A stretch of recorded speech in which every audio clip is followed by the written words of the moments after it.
وأطاعت زوجها.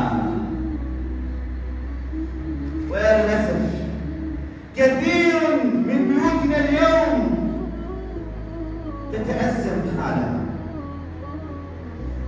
ترى المرأة لا تطيع زوجها بل وترد عليه. ولو نظرت إلى كتاب ربنا سبحانه وتعالى وهو يتكلم عن امرأة العزيز قال: فأنت يا سيدها لدى الباب. قال عن زوجها سيدها.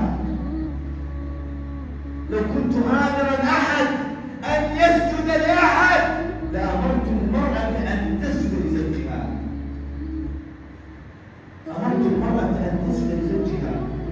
هذه طاعة الزوج. بل أن المرأة إذا لم تلبي نداء الزوج قال: باتت تلعنها الملائكة حتى تصبح. فما بال النساء اليوم؟ وكثير من النساء حينما تجد وتذهب إلى المحاكم لأسباب تافهة، سمعت كلام أمها أو عمتها، أو كانت هذه المرأة طائعة لزوجها فجاءت إليها الأقران، جاءت إليها أخواتها وبنات عمها وصديقاتها. لا تكونين غبية، لا تكونين ساذجة، لا تجعلين عمل البيت كله عليك.